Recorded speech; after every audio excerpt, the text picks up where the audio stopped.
Assalamualaikum warahmatullahi wabarakatuh. Terkadang kita harus mengevaluasi ya pada saat kita melakukan reassessment atau pengkajian ulang setelah dilakukan MONEF, kita harus tahu kalau tidak tercapai apa faktor pendukung, apa faktor penghambat, dan sebelumnya kita cari tahu apa faktor pendukung yang nanti akan kita gunakan kalau kita membuat intervensi lagi yang baru. Ya, seperti itu. Perlu dicari faktor-faktor yang menghambat kenapa tidak tercapainya indikator asuhan gizi kita.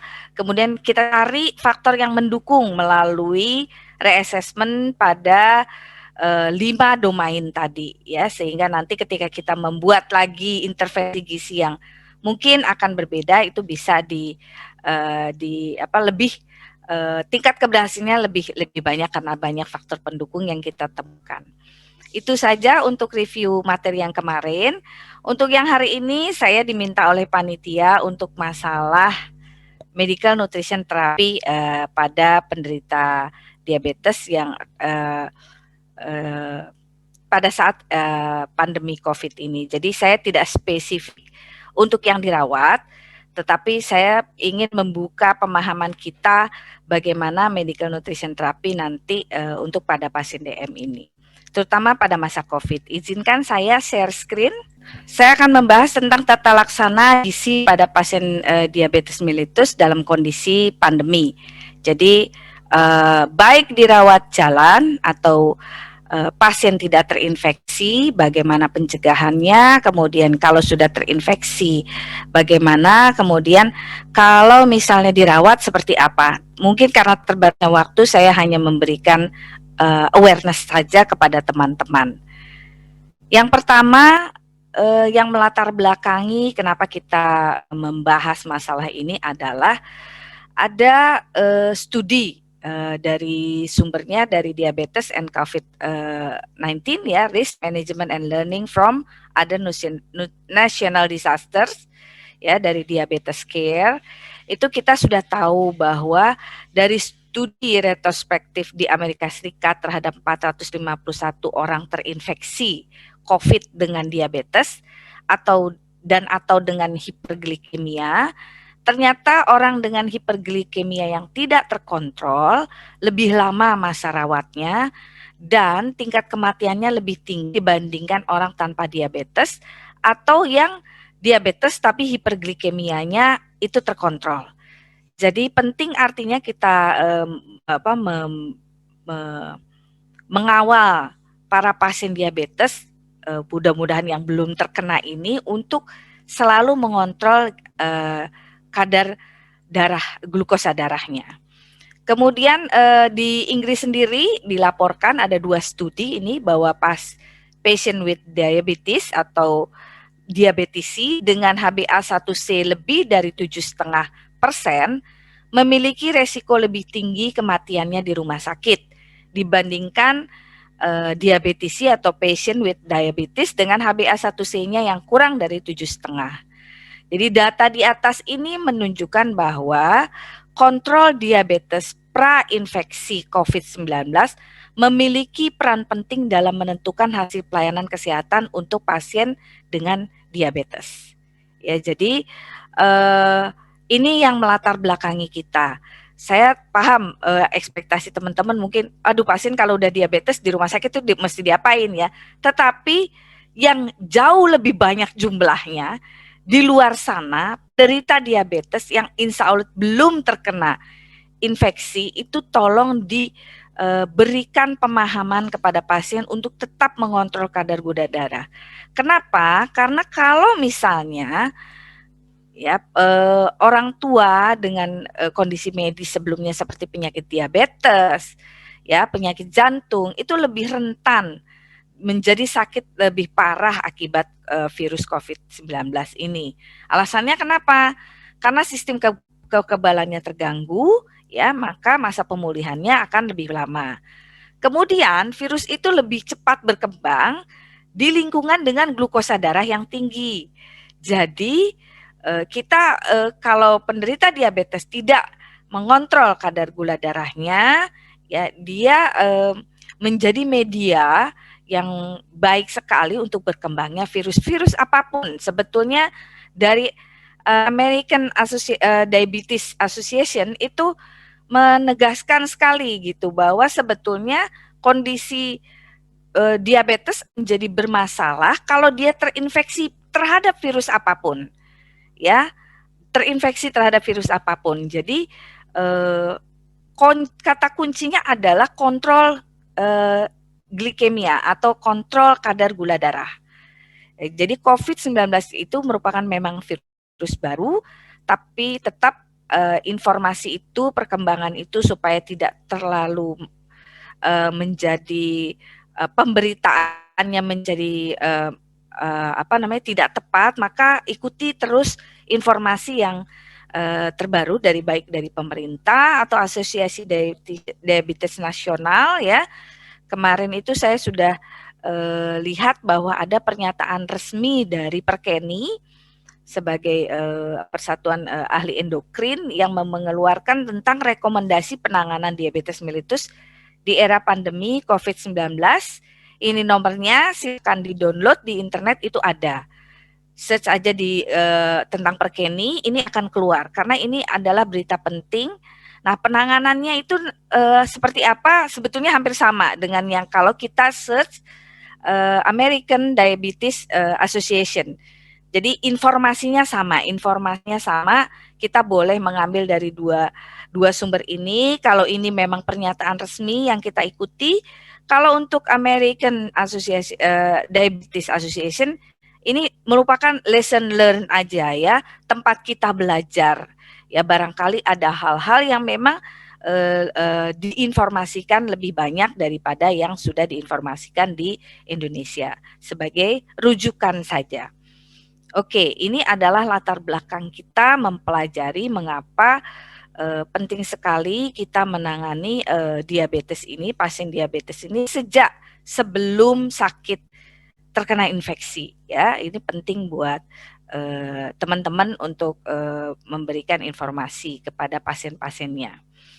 Kemudian ini gejala umum, ya, gejala umum yang memang dijelaskan oleh American Diabetes Association dan juga dijelaskan tentang peringatan darurat. Jadi kalau penderita diabetes mengalami hal ini dan sudah menjadi sesak napasnya berlebihan dan nyeri dan merasa tekanan yang terus-menerus di dada, mengalami kebingungan, ya, ketidakmampuan untuk bangun, jadi tidak mampu untuk beraktivitas, bibir dan wajah kibirona, ini adalah peringatan darurat untuk COVID-19.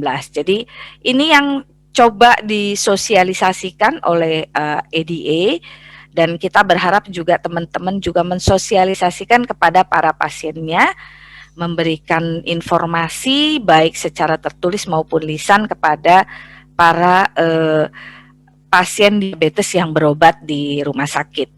Nah, ini informasinya umum, ya, gejala muncul itu 3-7 hari setelah terpapar virus dan dalam beberapa kasus hingga 14 hari.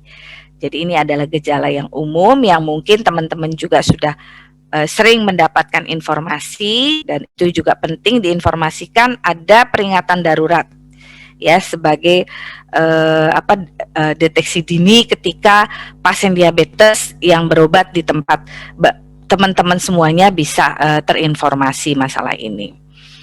Kemudian ini sedikit catatan, ya, dengan COVID-19 dan diabetes, ini merupakan tanya jawab. Ini sangat simpel, kita bisa belajar dari International Diabetes Federation, ya, yang memudahkan para diabetisi ini untuk menghadapi masalah saat ini, ya, masalah dengan kondisi COVID seperti ini. Jadi karena sudah diberitakan bahwa yang tadi saya sampaikan bahwa dengan adanya virus, dengan adanya komorbid termasuk diabetes, itu merupakan hal yang memperberat kondisi pasien, maka kita juga wajib memberikan informasi kepada para diabetisi, ya, bagaimana sih yang penting buat orang yang hidup dengan diabetes atau siapapun yang berhubungan dekat dengan orang yang hidup dengan diabetes, itu kita harus menjelaskan bahwa ini sama ya, dan ini lesson learned juga dari Presiden IDF ini untuk kita bisa sosialisasikan kepada diabetesi. Sebetulnya sama semuanya, ya seperti mencuci tangan, kemudian selalu pakai masker dan tidak menyentuh muka, kemudian juga jangan share alat makan dan sebagainya, karena penderita diabetes ini sangat sensitif ya. Jadi jangan share untuk makanan, alat makannya dan sebagainya. Kemudian perhatikan kalau lagi sakit ya atau lagi batuk, itu harus menutup sakit flu ya, karena virus corona ini sangat tidak spesifik kelihatan ketika masih flu dan batuk, jadi harus menjaga diri. Kemudian kalau bisa para penderita diabetes ini sangat strict untuk menjaga dirinya untuk tidak berhubungan dengan kerumunan masyarakat yang banyak, menjaga jarak dan sebagainya. Ini penting buat yang para diabetisi. Nah, kalau misalnya diabetes ini merasa sakit, ya, nah ini harus dianjurkan cek gula darah secara teratur. Ya, cek gula darah kalau bisa memang mandiri, ya supaya tidak bercampur tesnya. Kemudian pada saat tes juga harus melakukan dengan cara yang aseptik ya. Itu juga diajarkan biasanya kalau penderita diabetes yang mempunyai glukometer sendiri, itu diajarkan untuk bagaimana tetap melakukannya secara aseptik.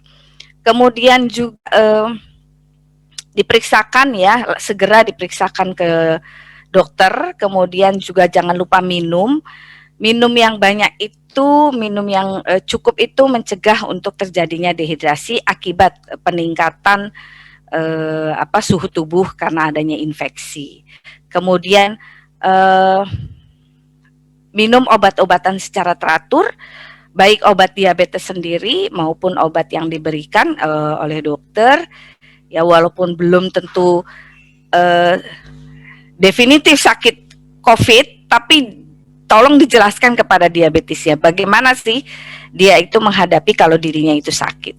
Kemudian mengkonsumsi makanan yang beraneka ragam dan juga sesuai pastinya dengan kebutuhannya. Ya, perhatikan untuk tidak mengasup kandungan lemak yang tinggi ya, kemudian juga menghindari makanan dengan kadar gula yang sederhana ya. Kemudian juga segera catat ya ada kontak dengan tenaga kesehatan terdekat supaya kalau terjadi sesuatu itu bisa langsung dilakukan tindakan ya. Ini secara umum ya, nanti bisa dikembangkan untuk informasi kepada para diabetesi. Nah, perhatikan juga ketika sakit, ketika penderita diabetes ini dalam kondisi sakit, terutama diabetes tipe 1 ya, bahwa karena dengan adanya infeksi virus ya, penderita diabetes itu sangat mudah menghadapi resiko ketoasidosis diabetik ya, umumnya diderita pada diabetes tipe 1. Nah,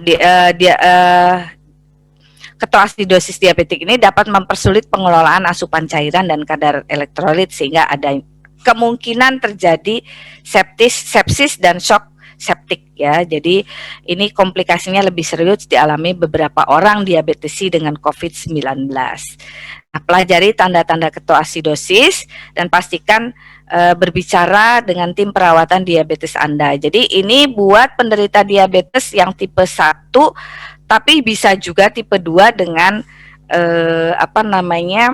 kondisi resistensi insulin yang sudah semakin tinggi, misalnya sudah kontrol gula darahnya juga sudah agak sulit dilakukan hanya dengan diet saja. Nah, ini bisa juga para diabetesi ini meminta untuk pemeriksaan keton secara berkala ya. Kemudian kalau misalnya ketonnya itu cukup tinggi, nah itu dibicarakan dengan dokternya ya, bagaimana penanganannya. Nah, kemudian tips umum untuk orang ya dengan untuk mencegah ketoasidosis diabetik, yaitu minum air putih ya, kurang secara teratur sehingga kecukupannya terpenuhi. Karena memang kalau misalnya dengan adanya infeksi, kebutuhan cairan akan meningkat, sementara nafsu makan menurun, keinginan untuk mengkonsumsi cairan juga menurun, maka ini yang harus diingatkan kepada penderita diabetes. Ya, itu harus minum air putih secara teratur, paling tidak 15 menit sekali harus ada yang diminum. Nah, kalau misalnya gula darahnya itu kurang dari 70 mg, seperti biasa, kalau ini hipoglikemia harus makan karbohidrat sederhana sehingga bisa dicek kembali karbohidratnya bisa meningkat. Tapi kalau gula darah tercatat tinggi, kemudian segera cek ketonnya untuk menghindari ketoasidosis ya. Kemudian cuci tangan dan bersihkan tempat suntikan atau sabun kalau misalnya kita sudah bisa melakukan pemeriksaan mandiri ya. Jadi kalau sudah gulanya tinggi segera berobat, kemudian cek ketonnya untuk menghindari ketoasidosis. Ini akan berbahaya, bisa menjadi sepsis atau shock septik ya kalau misalnya dia terkena infeksi virus. Sebetulnya virus apapun ya, terutama ini virus yang sedang berkembang yaitu virus corona. Nah, ini flowchart yang saya ambil dari referensi ini, bagaimana manajemen pasien yang dirawat di rumah sakit dengan diabetes. Sebetulnya tidak dengan diabetes saja ya. Ini adalah flowchart manajemen secara keseluruhan, tetapi dikhususkan untuk penderita diabetes, terutama ketika diadmisi, dievaluasi ya, tentang ini flowchart ini untuk manajemen secara keseluruhan, tidak hanya gizi ya. Misalnya apa saja yang dia menjadi resikonya, seperti misalnya apakah dia mengalami hipertensi, diabetes, obesitas, dan kemudian dia juga adalah perokok. Nah, kalau misalnya iya, maka ini termasuk high risk ya, high risk pasien atau pasien yang berisiko tinggi itu diidentifikasi apakah dia juga mengalami penyakit penyerta lainnya, yaitu penyakit paru, apakah penyakit jantung, ada gangguan aritmia, atau ada stroke, atau TIA, atau misalnya ada gangguan dari ginjal. Jadi sudah diabetes ya, apakah juga ada penyakit penyertanya, ini sangat high risk patient. Nah, kalau misalnya di sini kita bisa cek tentang mengakses ya atau mengkaji biomarkernya terhadap risiko itu, yaitu pertama CRP-nya tinggi, kemudian juga GFR-nya rendah, terutama pada pasien-pasien ginjal. Ya, kemudian cek kadar ferritinnya, kemudian juga mengalami hiperglikemia ya, kemudian HbA1c-nya lebih dari 7,5%. Ya, ini merupakan biomarker dari risiko-risiko pasien yang datang dirawat. Nah, kemudian dicek dari biomarker ini apakah dia masuk ICU atau tidak. Ya, kalau dia masuk ICU bagi penderita diabetes pasti harus di stop ya, OAD-nya diganti menjadi insulin. Nah, buat yang tidak juga ini disarankan untuk dirubah menjadi insulin ya untuk kontrol gula darah. Kenapa? Karena metformin dan beberapa jenis lainnya diduga ya diduga ini berdasarkan referensi ini diduga berkaitan atau terkait dengan obat yang diberikan untuk pasien COVID gitu ya diduga. Jadi disarankan walaupun tidak ke ICU disarankan untuk mengganti menjadi insulin. Jadi ini menjadi isu penting buat dietitian bagaimana caranya mengatur makanan pasien dengan menggunakan terapi insulin. Itu yang menjadi isu penting ya, yang kenapa saya sampaikan flowchart ini selain nanti MNT secara keseluruhan, karena memang MNT untuk pasien di DM untuk COVID itu belum saya temukan. Jadi di sini adalah konsepnya bahwa flow-nya kita lihat dari flow secara manajemen pelayanan pasien diabetes. Poin-poin penting adalah seperti apa ya untuk kita ketahui gitu ya. Karena kalau sudah masuk rumah sakit dengan COVID dan penanda yang tadi ya, yang emergency COVID itu misalnya sesak napas sampai dia kesulitan bernafas dan harus ada alat bantu nafas dan sebagainya, itu menjadi semuanya akan sama, apakah dia dengan diabetes, dengan jantung, dengan penyakit paru ya, kemudian dengan stroke, dengan masalah kidney atau ginjal, itu akan menjadi sama ujung akhirnya gitu penanganannya. Ya, jadi nanti kita bahas tentang medical nutrition therapy pada pasien COVID secara keseluruhan. Jadi tidak diabetes saja. Cuma yang saya ingin tekankan bahwa ketika nanti pasien diabetes itu diganti, kalau yang tidak di ICU yang tidak kritis tapi diganti pengobatannya dengan menggunakan insulin, maka kita juga tahu bagaimana cara memberikan makanannya. Nah, ini catatan pembagian karbohidrat ini saya ambil sekilas saja untuk terapi insulinnya. Ini contoh ya, misalnya penggunaan Novarapid ya 99 pagi, kemudian sore, pagi, siang, sore, kemudian Levemir 12 unit malam hari. Ini contoh saja, saya tidak ada kasus, saya tidak sampaikan kasusnya ya, nanti bisa disesuaikan dengan kondisi pasien yang Bapak Ibu teman-teman tangani. Misalnya preskripsi dietnya 1900 kilokalori dan kita berikan karbohidratnya misalnya 289 gram. Ya, misalnya seperti itu ya. Kemudian bentuk makanan lunak, frekuensi 3 kali makan utama dan 3 kali selingan, kemudian rute pemberiannya oral. Nah, nanti kita hitung kebutuhannya. Total dari insulin yang diberikan adalah 39 unit. Nah, jadi untuk kebutuhannya 50% kebutuhan bolus yaitu dari makanan ya untuk 19,5 unit.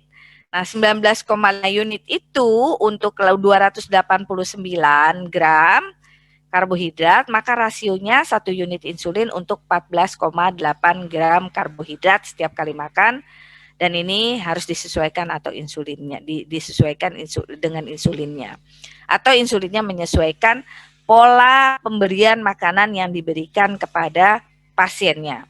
Nah, ini setelah kita tahu rasionya, coba kita cek dari menu makanan ya, kita perhatikan betul supaya tidak terlalu jauh dari dosis rasio insulin yang sudah kita hitung tadi ya, misalnya 14,8 kemudian dikalikan 9 ya, dikalikan 9 unit ya, 1 unit ini hasilnya 66,6 gram karbohidrat ya. Jadi ini adalah gram karbohidrat, proporsi karbohidrat yang disesuaikan dengan insulinnya. Nah, ini menu makanan kita yang kita desain ya sesuai dengan dosis insulin yang diterapkan. Jadi ini dokter spesialis penyakit dalamnya mungkin juga akan menanyakan ya berapa kandungan karbohidrat yang biasa disajikan dalam menu diabetes. Itu rata-rata seperti ini. Nah, Ini bisa disesuaikan ya. Misalnya nih pagi, siang, sore, dan ini malam 1 kali 12 unit ya. Nah ini proporsinya sudah sesuai ya. Ini untuk 289 gram karbohidrat dan di sini kira-kira 287 di sini setelah kita hitung ya. Dan ini kemungkinan akan berbeda kan setiap harinya, tapi average-nya atau rata-ratanya seperti ini kalau diberikan dosis insulinnya seperti yang saya contohkan ini. Mudah-mudahan ini bisa nanti membuat teman-teman bisa mengatur makanannya supaya karbohidratnya ini sesuai dengan kebutuhan insulin pasien. Nah, kemudian kita bahas tentang medical nutrition therapy. Jadi khusus untuk diabetes tidak ada. Secara umum pada pasien COVID ya, diutamakan pada saat screening sama seperti hal yang saya sampaikan pada saat konsep menjelaskan konsep NCP, yaitu kita bisa melihat apakah pasien yang masuk, apakah itu lansia, kemudian apakah dia mengalami polimorbid, apapun itu, mau diabetes, jantung, ginjal, dicek kondisi malnutrisinya melalui screening, ya MUST atau menggunakan GLIM, ya boleh menggunakan GLIM. Ada kemarin sudah saya sampaikan waktu konsep itu ada kurang lebih 5 komponen yang ada di GLIM tersebut ya, yaitu IMT yang rendah, kemudian terjadi penurunan berat badan, kemudian asupan makan yang kurang, ada standarnya ya, kurang dari 75, kurang dari 50 atau kurang dari 25. Kemudian terjadi penurunan massa otot ya. Yang kelima adanya penyakit inflamasi ya. DM termasuk penyakit yang mengalami pasien yang mengalami inflamasi. Nah, kemudian kalau obesitas, bukan berarti obesitas tidak mengalami malnutrisi ya, karena malnutrisi itu bisa saja terjadi penurunan berat badan pada penderita obesitas ya. Nah, saya ingatkan sekali lagi untuk nutrition screeningnya itu satu kriteria phenotype, satu kriteria etiologik, teman-teman bisa menegakkan diagnosis malnutrisi kepada pasiennya. Jadi pada pasien obes di screen ya kemampuan untuk berat badannya, kemudian juga massa ototnya, ya massa ototnya. Jadi ini biasanya pada lansia kelihatannya gemuk, tapi ternyata dia mengalami sarkopenia ya. Adanya adalah jaringan lemak, tapi jaringan ototnya mengecil. Nah itu yang perlu diperhatikan pada saat kita menentukan kondisi malnutrisi. Nah dari screening juga ya, atas hasil screening kita lihat misalnya masuk ruang rawat, tapi yang kondisi risiko nutrisi tinggi itu yang membutuhkan misalnya kondisi kesadaran menurun sehingga membutuhkan nutrisi enteral-parenteral. Kemudian dari MUST-nya itu lebih dari 3 skornya, MST-nya lebih dari 3, MUST-nya lebih dari 2, kemudian BMI-nya kurang ya, kemudian ada penurunan berat badan lebih dari 10% dalam waktu terakhir ini. Kemudian ada food alergi, kemudian perhatikan resiko untuk refeeding syndrome, dan biasanya DM tipe 1 yang menjadi resiko sangat tinggi ya. Kemudian ada beberapa kondisi lainnya. Kemudian di ICU juga sama ya, di mana berat badannya kurang dari 50 kilo atau BMI-nya itu kurang dari 18,5. Kemudian terjadi penurunan berat badan yang lebih dari 5%. Kemudian membutuhkan parenteral nutrition, kemudian ada high risk dan juga tipe DM tipe 1. Nah, setelah kita screening, kita lihat nutrition assessment-nya ya. Apa saja yang diakses berkaitan dengan COVID-19 ini, yaitu atau pengobatan COVID-19. Yang pertama adalah kondisi mual, muntah, diare, kemudian sakit di bagian abdomen, kemudian mengalami fatigue yang sangat gitu, lelah yang sangat bisa mengkonsumsi makanan, jadi kegagalan asupan makan, dan juga ada masalah dengan absorpsi. Kemudian cek juga efek samping dari obat-obat antivirusnya. Yang seperti yang saya katakan tadi, OAD itu di stop, obat anti diabetesnya itu di stop karena kemungkinan ada interaksi dengan kloroquinon sehingga efektivitasnya menjadi terganggu. Apakah itu efektif ke terinfeksi, maka disarankan untuk menggunakan insulin. Kemudian untuk pencegahan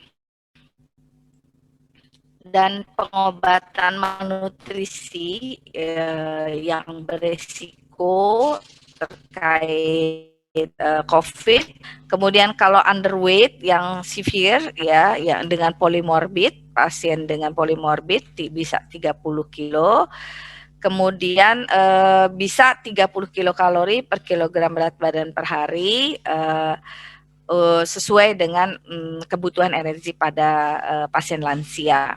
Begitu juga protein ya, 1 gram untuk pasien lansia, lebih dari 1 gram dengan polimorbid ya, terutama untuk mencegah penurunan berat badan, kemudian menurunkan resiko komplikasi. Nah, di sini perhatikan ya, tetap harus hati-hati dalam pemberiannya karena harus perlahan-lahan pada pasien-pasien yang memiliki resiko refeeding syndrome. Ya, nanti dijelaskan apa saja yang mesti dicek untuk mencegah terjadinya refeeding syndrome. Nah, ini kemudian untuk pasien kritis ya dengan terinfeksi COVID-19 itu energinya 15 sampai 20 kilokalori. Jadi di sini berikan saja 70 sampai 80% dari kebutuhan kalori yang sesungguhnya, proteinnya juga 1,2 sampai 2 gram per kilogram. Kemudian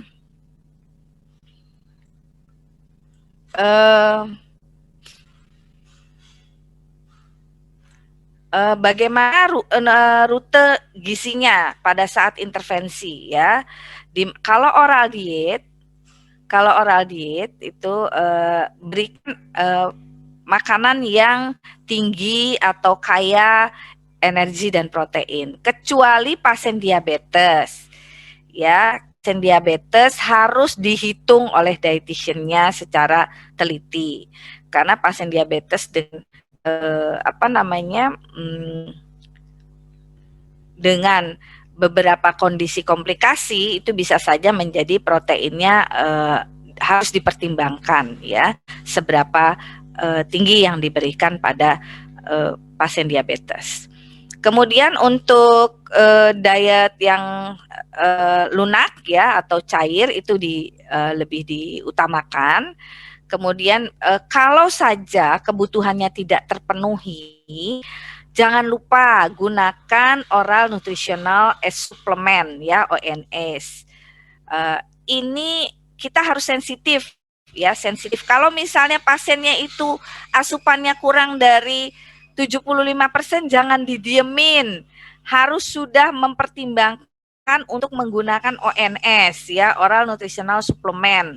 Karena kalau dia didiamkan terjadi malnutrisi di rumah sakit, nanti kita dianggap tidak kompeten, kita dianggap tidak aware terhadap kondisi pasiennya. Di mana ONS ini paling tidak 400 kilokalori per hari, termasuk 30 gram, include di situ 30 gram protein.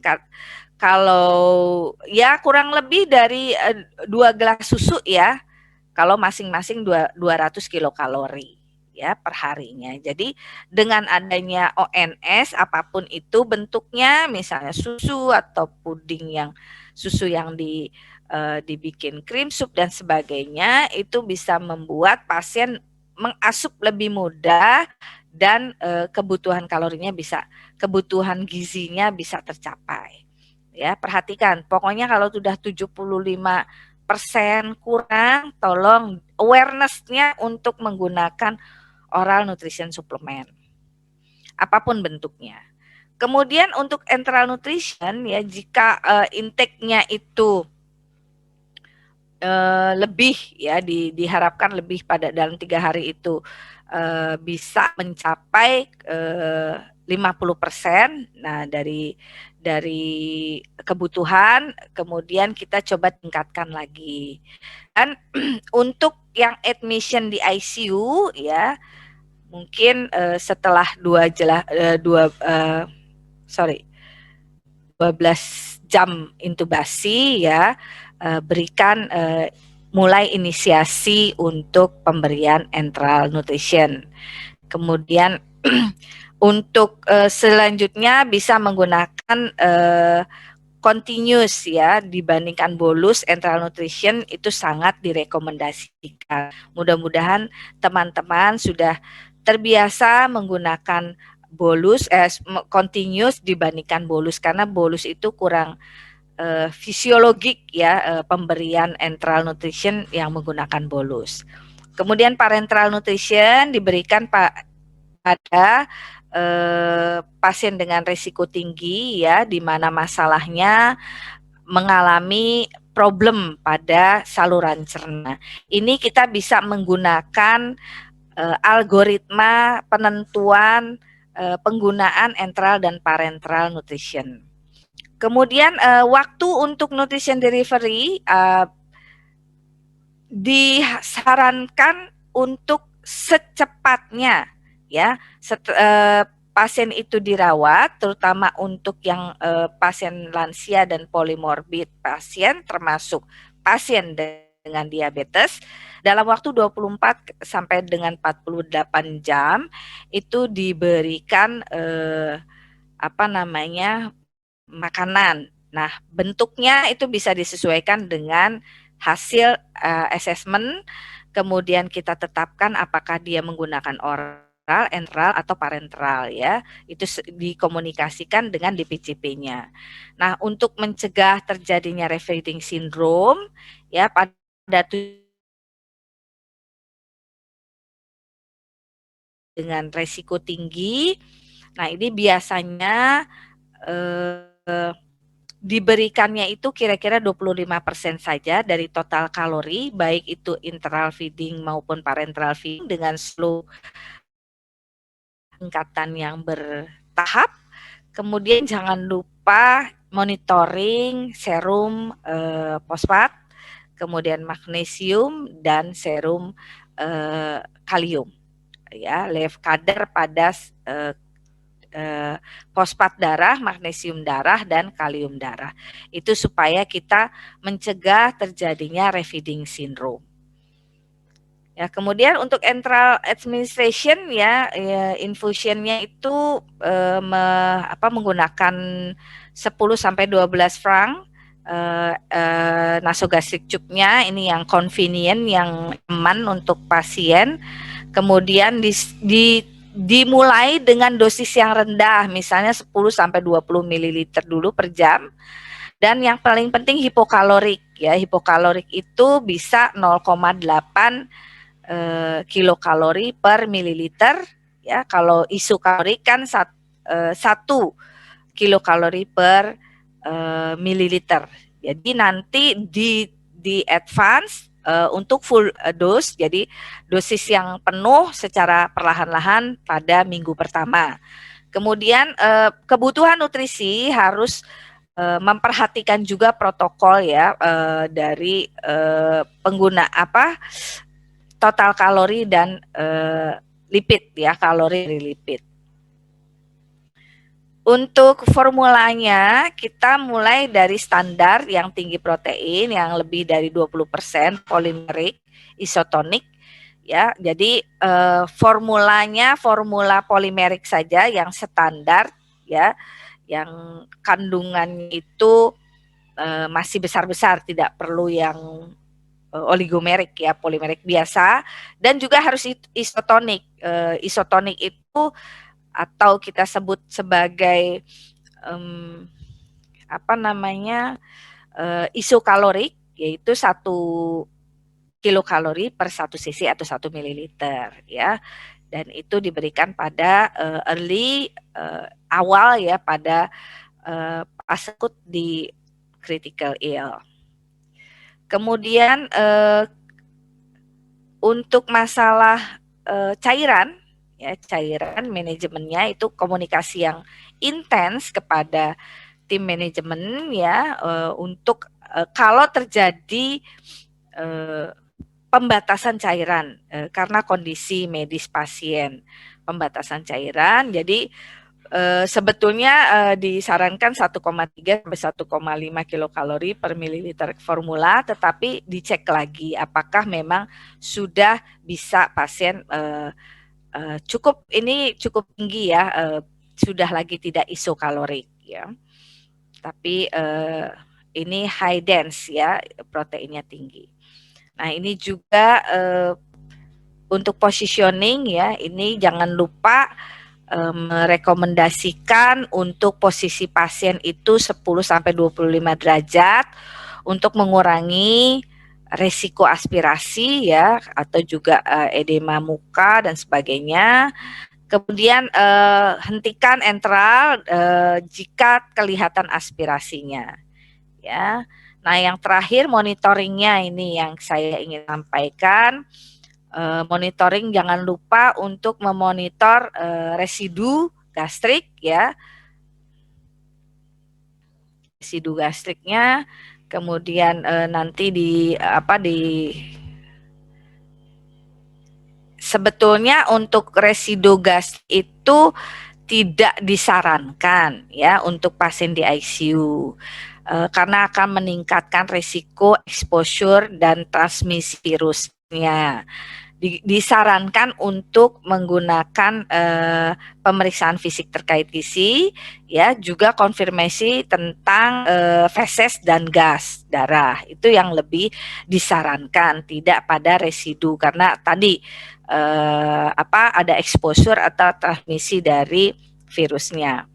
Nah, ini nanti bisa dipelajari lagi untuk monitoring yang lainnya tentang pemberian toleransi enteral feeding dan bagaimana enteral feeding itu harus sesuai ya. Nanti pemberiannya itu apakah melalui tube feeding dan sebagainya, lihat pada tetap sama menggunakan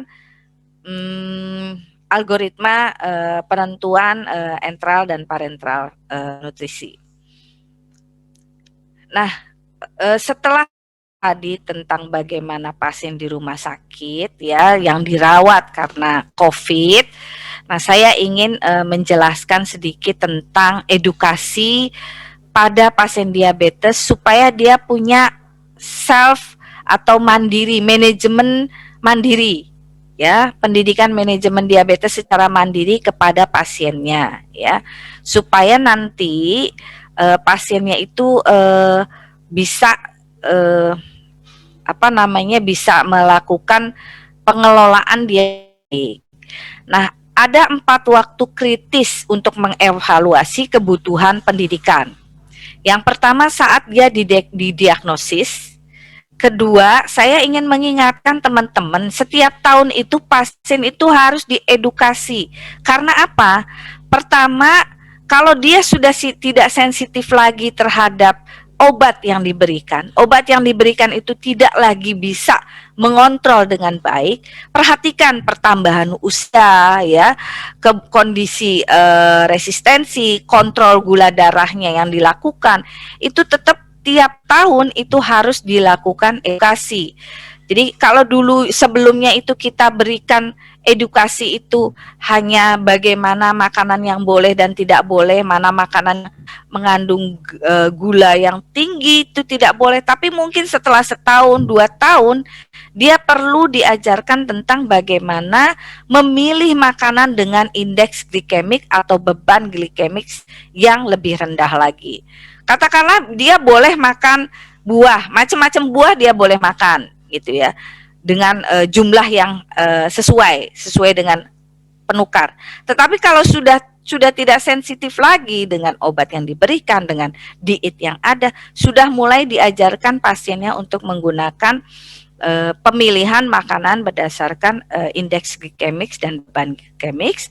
Kemudian saat faktor komplikasi muncul, jadi misalnya kalau uriumnya udah makin tinggi ya, kemudian kok tiba-tiba tinggi gitu ya, walaupun tidak tinggi sekali, itu berarti ada gangguan fungsi ginjal, apakah ada gangguan fungsi jantung, fungsi liver dan sebagainya.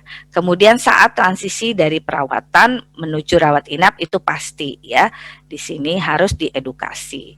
Jadi kalau pendidikan ini harus berpusat kepada kebutuhan pasien yang kemudian dilakukan oleh tim edukator diabetes. Saya rasa teman-teman yang edukator diabetes ini sudah memahami tentang diabetes self management education and support. Nah, saya waktunya berapa lama lagi ya?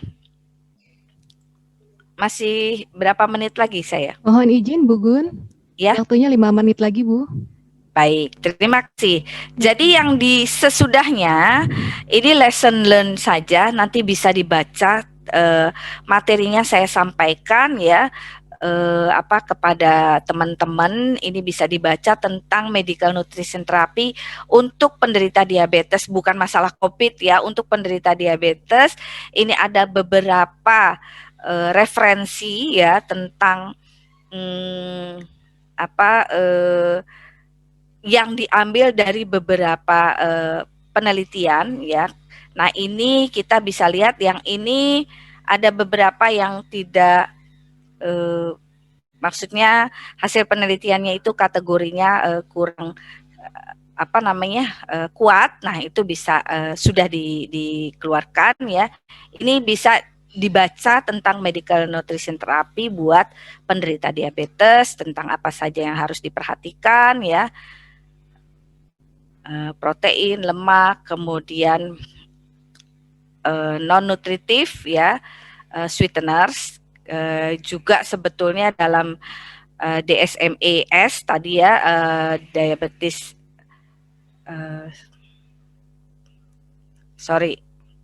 diabetes self management education and support, itu juga pasiennya diberitahukan tentang bagaimana membaca label ya. Jadi penggunaan nutritif ini bisa dilakukan. Kemudian ini gizi seimbang untuk penderita diabetes, terutama buat yang menanggapi pandemi COVID ini. Jadi karena pembatasan, maka makanannya juga harus disesuaikan, kemudian juga harus melakukan exercise yang cukup terukur ya, kemudian juga terstruktur penggunaan exercise yang dilakukan. Kemudian ini lesson learned from ADA, American Diabetes Association. Kita bisa menggunakan diabetes meal plans yang bikin mudah ya pasiennya. Nanti bisa dibaca. Ini sama dengan isi piringku, tapi ini untuk penderita diabetes. Ini hanya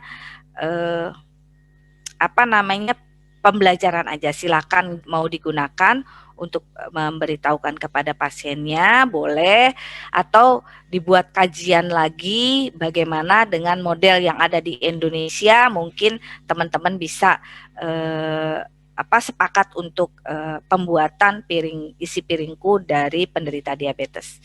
Ya, pertama adalah jumlah yang sayur-sayuran yang tidak mengandung tepung-tepungan, kemudian boleh juga karbohidrat, terutama juga ada yang sayurannya dan ini proteinnya. Dan ditambah lagi minuman yang mengandung 0 kalori ya. Nih di sini ada, silakan dibaca, ini bisa bisa menjadi inspirasi buat kita untuk memberitahukan kepada pasiennya, juga makanan. Kita banyak ya, kalau ini kan contohnya dari Amerika itu pizza, kalau kita banyak, misalnya nasi gado, sayur gitu ya. Kemudian apa saja yang harus diperhatikan pada saat kita makan makanan yang kombinasi. Nah, ini take home message-nya ya, pada kondisi COVID-19, edukasi para diabetisi untuk mengontrol glikemiknya, asupan makanan yang tepat dan aman, aktivitas fisik terstruktur dan terukur, minum obat secara teratur, hindari kontak fisik dengan orang lain terutama di masa keramaian. Kemudian bila terinfeksi, edukasi tentang emergensi terinfeksinya. Kemudian diabetes yang dirawat di rumah sakit bisa menggunakan flowchart dari pasien DM ya dengan COVID, susun modifikasi diet karbohidrat pada pasien yang menggunakan terapi insulin, kemudian edukasi yang terpadu dengan menggunakan diabetes self management education and support ya. Demikian informasi yang saya berikan. Terima kasih. Assalamualaikum warahmatullahi wabarakatuh.